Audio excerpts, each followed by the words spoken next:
Germany நியோராவின் புத்தாண்டு கால புடவைகள் மலிவு விற்பனை. சாரிகள் 70% வரை, லெகங்கா 50% வரை, சுடிதார் 30 முதல் 50% வரை. 1ஆம் தேதி காலை 10 மணி முதல் மாலை 5 மணி வரை ஹுனஃபெல்ட் ஸ்ட்ராசா 63B வூப்பெட்டாலில். 2ஆம் தேதி காலை 10 மணி முதல் இரவு 8 மணி வரை ஒரு நாள் மலிவு விற்பனை. அனைத்தும் 50% வரை விலை கழிவு. லூட்விக் ஸ்ட்ராசா 19, பிராங்க்ஃபர்ட், ரெய்னஸ் ஸ்ட்ராசா 71A டோட்முண்ட் ஆகிய இடங்களில். 3ஆம் தேதி மெகா சேல் சுல்ஸ்பாக் ஸ்ரீ மகா மாரியம்மன் ஆலய மண்டபத்தில் காலை 10 மணி முதல் மாலை 5 மணி வரை.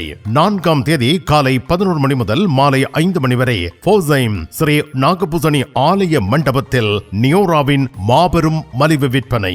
ஜெர்மனியில் எங்கும் எப்பொழுதும் நியோரா பாலிவுட் டெக்ஸ்டைல்ஸ் அண்ட் ஜுவல்லரி.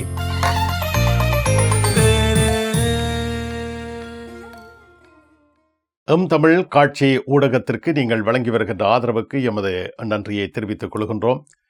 இதுவரையில் சப்ஸ்கிரைப் செய்யாது இருக்கின்ற உறவுகள் தயவு செய்து சப்ஸ்கிரைப் செய்து உங்கள் ஆதரவை தமிழ் காட்சி ஊடகத்திற்கு வழங்கிக் கொள்ளுமாறு மிக்க அன்போடு வேண்டிக் கொள்கின்றோம். மிக்க நன்றி.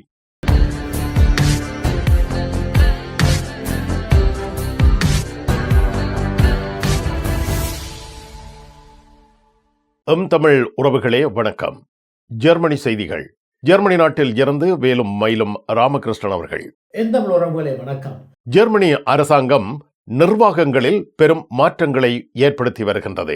ஜெர்மனியின் அரசாங்கமானது பல உத்தியோக நடைமுறைகளில் மாற்றம் கொண்டு வர உள்ளதாக தெரிய வந்திருக்கின்றது. அதாவது நிர்வாக நடைமுறைகளில் மாற்றம் கொண்டு வருவதன் மூலம் பல விடயங்களில் இலகுவான செயற்பாடுகளை மேற்கொள்ளலாம் என்று யோசித்து வருகின்றது. இதன் காரணத்தினால் கடந்த 4/12/2025 அன்று ஜெர்மனியின் அரசாங்கமானது இது சம்பந்தமான ஆலோசனை அமைப்பொன்றை கூட்டியதாக தெரிய வந்திருக்கின்றது.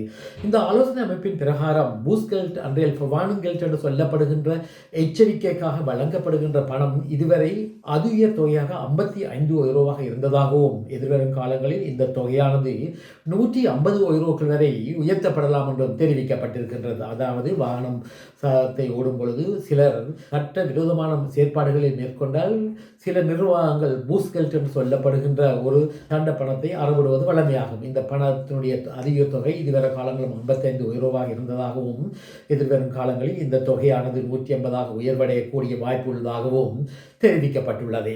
ஜெர்மனி நாட்டின் இராணுவத்தினர் மீது நீதி விசாரணை நடத்தப்படுகின்றது. ஜெர்மனியின் 55 இராணுவத்தினருக்கு எதிராக விசாரணைகள் மேற்கொள்ளப்பட்டதாக தெரிய வந்திருக்கின்றது. அதாவது இந்த 55 இராணுவத்தினரும் வலதுசாரி தீவிரவாத சிந்தனைகளை பரப்பினார் என்றும் மற்றும் தம்முடன் தொழிலாற்றுகின்ற பெண் இராணுவ வீரர்களுக்கு எதிராக பாலியல் ரீதியான தொந்தரவுகளை இதற்கு மேற்கொண்டதாகவும் குற்றச்சாட்டு எழுப்பப்பட்டிருக்கின்றது. அதாவது இந்த 55 இராணுவத்தினரும் 200 குற்றங்களுக்கு மேல் புரிந்ததாகவும் பல பாதிக்கப்பட்ட பெண் இராணுவ வீரர்கள் இது சம்பந்தமாக முறைப்பாடு செய்ததாக தெரிவிக்கப்பட்டிருக்கின்றது. இந்த விசாரணையின் அடிப்படையில் 3 இராணுவ வீரர்கள் பதவியிலிருந்து தூக்கி வீசப்பட்டதாகவும் மற்ற இராணுவத்தினருக்கு எதிராக விசாரணைகள் மேற்கொள்ளப்பட்டு வருவதாக தெரிய வந்திருக்கின்றது. இதேவேளை மற்றும் 19 இராணுவ வீரர்களுக்கு எதிராக வெகு விரைவான விசாரணைகள் மேற்கொள்ளப்பட்டு வருவதாகவும் இந்த செய்தியை வெளியிட்ட பத்திரிகையானது தெரிவித்திருக்கின்றது. குறிப்பாக பரசூட் பிரிவுக்கு பொறுப்பான இராணுவ வீரர்களை இவ்வகையான வலதுசாரி தீவிரவாத சிந்தனைகளை பரப்பியதாகவும் மற்றும் யூதர்களுக்கு எதிரான கருத்தை பரப்பியதாகவும் பெண்களுக்கு எதிரான பாலியல் வன்முறைகளை இவர்கள் தூண்டியதாகவும் இவர்கள் மீது குற்றச்சாட்டு எழுப்பப்பட்டதாக தெரிய வந்திருக்கின்றது. இது இவ்வாறு இருக்க ஜெர்மனியின் நோட்ரேபெஸ்பான் மாநிலத்தில் உள்ள ஒர்ப்பு என்ற பிரதேசத்தில் ஒரு இளைஞர் கால்பந்தாட்டு அணிக்கு பயிற்சியாளராக இருக்கின்ற ஒரு நபருடைய வீடானது கடந்த வாரம் போலீசாரால் முற்றுகையிட்டு சோதனைக்கு உட்படுத்தப்பட்டதாக தெரிய வந்திருக்கின்றது. அதாவது இவர் சிறுவர் பாலியல் துஷ்பிரயோகம் சம்பந்தப்பட்ட படங்களை விநியோகம் செய்தார் என்ற குற்றச்சாட்டு எழுப்பப்பட்ட நிலையில் இவரது வீடு முற்றுகையிட்டு சோதனையிடப்பட்டதாகவும் பல பொருட்கள் இவரது வீட்டிலிருந்து கைப்பற்றப்பட்டதாக தெரிய வந்திருக்கின்றது. ஜெர்மனியில் ஆண்டுதோறும் நடைபெறும் வணக்கம் ஐரோப்பா 2026 உங்கள் அபிமான பாடகர்கள்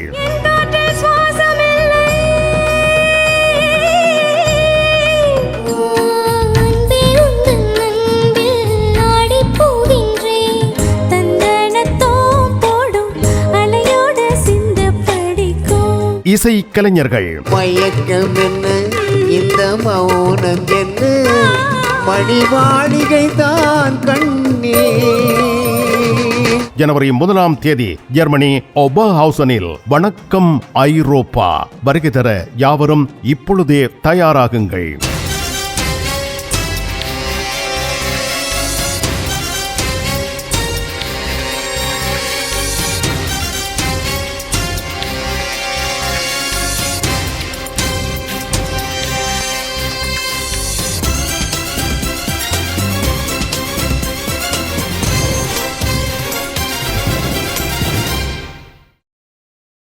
டோட்முண்டில் ராஜமுத்திரை SK சில்க்ஸ் பாரடைஸ். உங்களுக்கு பிடித்தமான ஆடைகள் அனைத்தும் மாபெரும் மலிவு விற்பனை. ஒவ்வொரு சனிக்கிழமையும் அதிவிசேட மலிவு விற்பனை. விஜயம் செய்யுங்கள் SK silks Paradise Dortmund. Germany நாட்டில் சிகரெட் விற்பனை செய்யப்படுவதற்கு தடை விதிக்கப்படலாம் என எதிர்பார்க்கப்படுகின்றது. ஜெர்மனியில் சிகரெட் என்று சொல்லப்படுகின்ற மின்சாரத்தில் இயங்குகின்ற ஒரு வழி புகைத்தல் உபகரணத்தை தடை செய்ய வேண்டும் என்று ஜெர்மனியின் சுகாதார அமைச்சர் அரசாங்கத்திடம் வேண்டுகோள் விடுத்திருக்கின்றார். அதாவது ஒரு வழி இந்த மின்சாரத்தில் இயங்குகின்ற இந்த புகைத்தல் கருவி மூலம் உம்பெல்ஸ் என்று சொல்லப்படுகின்ற சுற்றுப்புற சூழ்நிலைக்கு பாரிய அளவு பாதிப்பு ஏற்படுவதாக அவர் சுட்டிக்காட்டியிருக்கின்றார். மேலும் இந்த உபகரணத்தை பயன்படுத்துகின்றவர்கள் அன்றைய புகைப்பிடிப்பவர்களுக்கு உடல் ரீதியான பாரிய பாதிப்புகள் ஏற்படுவதாகவும் ஜெர்மன் நாட்டுடைய உம்பெல்ஸ் மினிஸ்டர் சொல்லப்படுகின்ற சுற்றுப்புற சூழலை பாதுகாக்கின்ற அமைச்சரான ஹாஸ்டன் ஷினர் அவர்கள் தெரிவித்திருக்கின்றார். அதாவது இந்த சிகரெட் என்று சொல்லப்படுகின்ற இந்த மின்சாரத்தில் இயங்குகின்ற இந்த கருவியை உற்பத்தி செய்வதற்கு லித்தியம் என்று சொல்லப்படுகின்ற ஒரு உலோகத்தை பயன்படுத்துவதாகவும் இந்த உலோகத்தினுடைய பாவனையின் காரணமாக உலகளாவிய ரீதியில் இந்த உலோகத்தினுடைய கையிருப்புகள் குறைவடைந்து வருவதாகவும் அவர் குறிப்பிட்டதாக செய்தி ஒன்றில் தெரிவிக்கப்பட்டிருக்கின்றது. ஏற்கனவே பிரித்தானியா மற்றும் பிரான்ஸ் போன்ற நாடுகளில் இவ்வகையான சிகரெட் என்று சொல்லப்படுகின்ற இந்த மின்சாரத்தில் இயங்குகின்ற புகை கருவியானது தடை செய்யப்பட்டதாகவும் தெரிவிக்கப்பட்டிருக்கின்றது. ஜெர்மனி நாட்டில் பிரஜா உரிமை பெறுவது என்பது 5 ஆண்டுகள் ஜெர்மனி நாட்டில் வசித்தால் அந்த குடியுரிமைக்காக விண்ணப்பிக்க முடியும். ஆனால் இப்பொழுது அதில் மாற்றம் கொண்டுவரப்பட வேண்டும் என தீர்மானங்கள் முன்வைக்கப்படுகின்றன. ஜெர்மனியில் அவர் ஒரு ஜெர்மன் பிரஜா உரிமையை பெற்றுக் கொள்வதாக இருந்தால் அவர் ஜெர்மனியில் சட்ட ரீதியாக 5 வருடங்கள் இருந்து பல நிபந்தனைகளை நிவர்த்தி செய்யும் பொழுது இவ்வாறு இந்த நாட்டுடைய பிரஜா உரிமைக்கு விண்ணப்பம் செய்து பின்னர் இந்த விண்ணப்பமானது பரிசீலனைக்கு உட்படுத்தப்பட்டு சாதகமான முறையில் இருந்தால் வெளிநாட்டு காரியாலயமானது இவ்வாறான பிரஜா உரிமையை வழங்கக்கூடிய வாய்ப்புகள் இருக்கின்றன.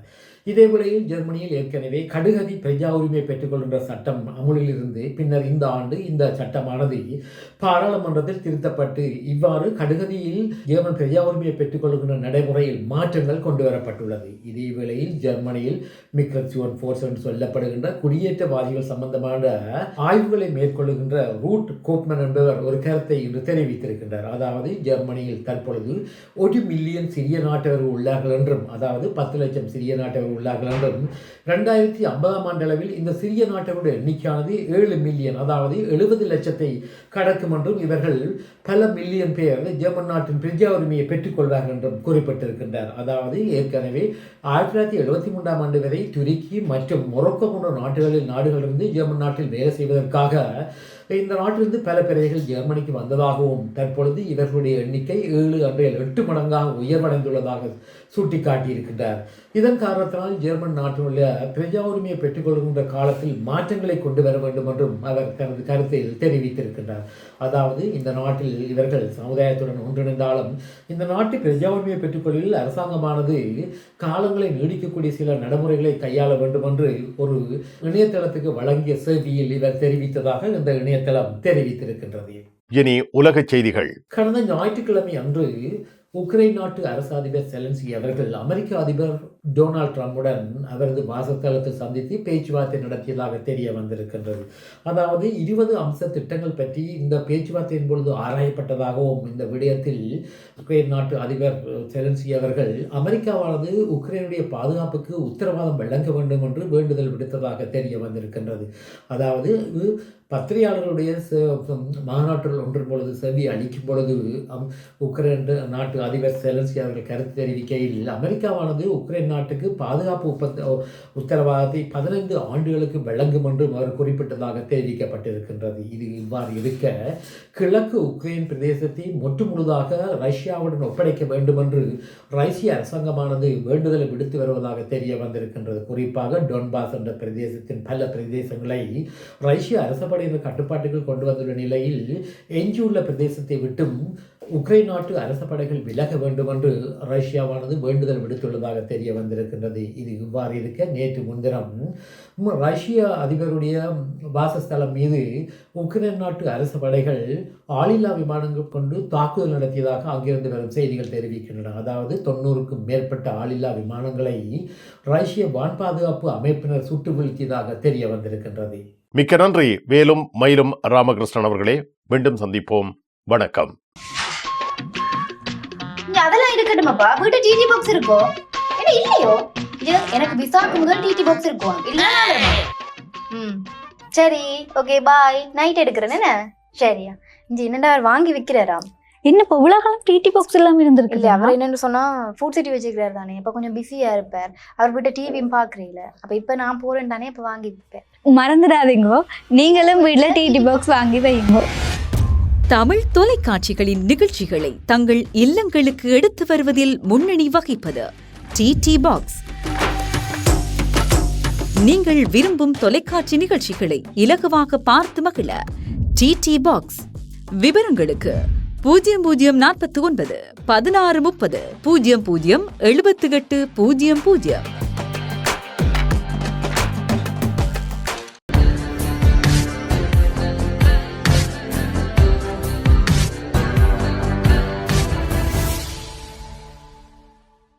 ஜெர்மனியில் உங்கள் நண்பன் கோபுரா ஞானம். நாகரிக நங்கிற்கும் ஆடவருக்கும் ஏற்ற நவீன ரக புடவைகளை ஜெர்மனியில் நாள்தோறும் அறிமுகம் செய்யும் கோபுரா ஞானம் ஸ்தாபனத்தில் தரமான ஆடை திணுசுகளை எப்பொழுதும் மலிவு விலைகளில் பெற்றுக் கொள்ளலாம் என்பதை மறந்து விடாதீர்கள். கோபுரா ஞானம் டாட்மண்ட்.